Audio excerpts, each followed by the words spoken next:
খাবারের জন্য ভিক্ষার হাত না বাড়িয়ে মানুষের দ্বারে দ্বারে ঘুরে পাঁপড় ভাজা বিক্রি করে খাদ্য জোগাড় করতে হচ্ছে তাকে। এই হতভাগ্য 100 বছর বয়সী বৃদ্ধকে প্রতিদিন বিকেলে পাঁপড় ভাজা বলে করে নিয়ে বসে থাকতে দেখা যায় রাজধানীর আজিমপুর এলাকায়।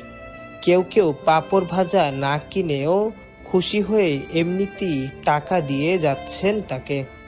আবার কেউ কেউ প্রয়োজন মতো পাঁপড় ভাজা কিনে অতিরিক্ত অর্থ দিয়ে যাচ্ছেন। দীর্ঘ প্রায় 18 থেকে 20 বছর ধরে তিনি ঘুরে ঘুরে পাঁপড় ভাজা বিক্রি করছেন বলেও জানান স্থানীয়রা। বৃদ্ধ আব্দুস সামাদ জানান, চলাফেরা করা কষ্ট হলেও অনেকের দ্বারে দ্বারে ঘুরেছি, কিন্তু কখনো কোনো সাহায্য পাইনি। হতভাগায় বৃদ্ধ আরও জানান, যতদিন বেঁচে আছি কাজ করেই খাবো।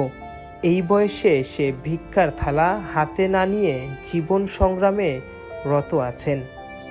এই বৃদ্ধকে সরকারি বেসরকারি সাহায্যের আবেদন জানিয়েছেন স্থানীয়রা। 25 বছর ধরে উনি এটাই বিক্রি করে চলতে আছে।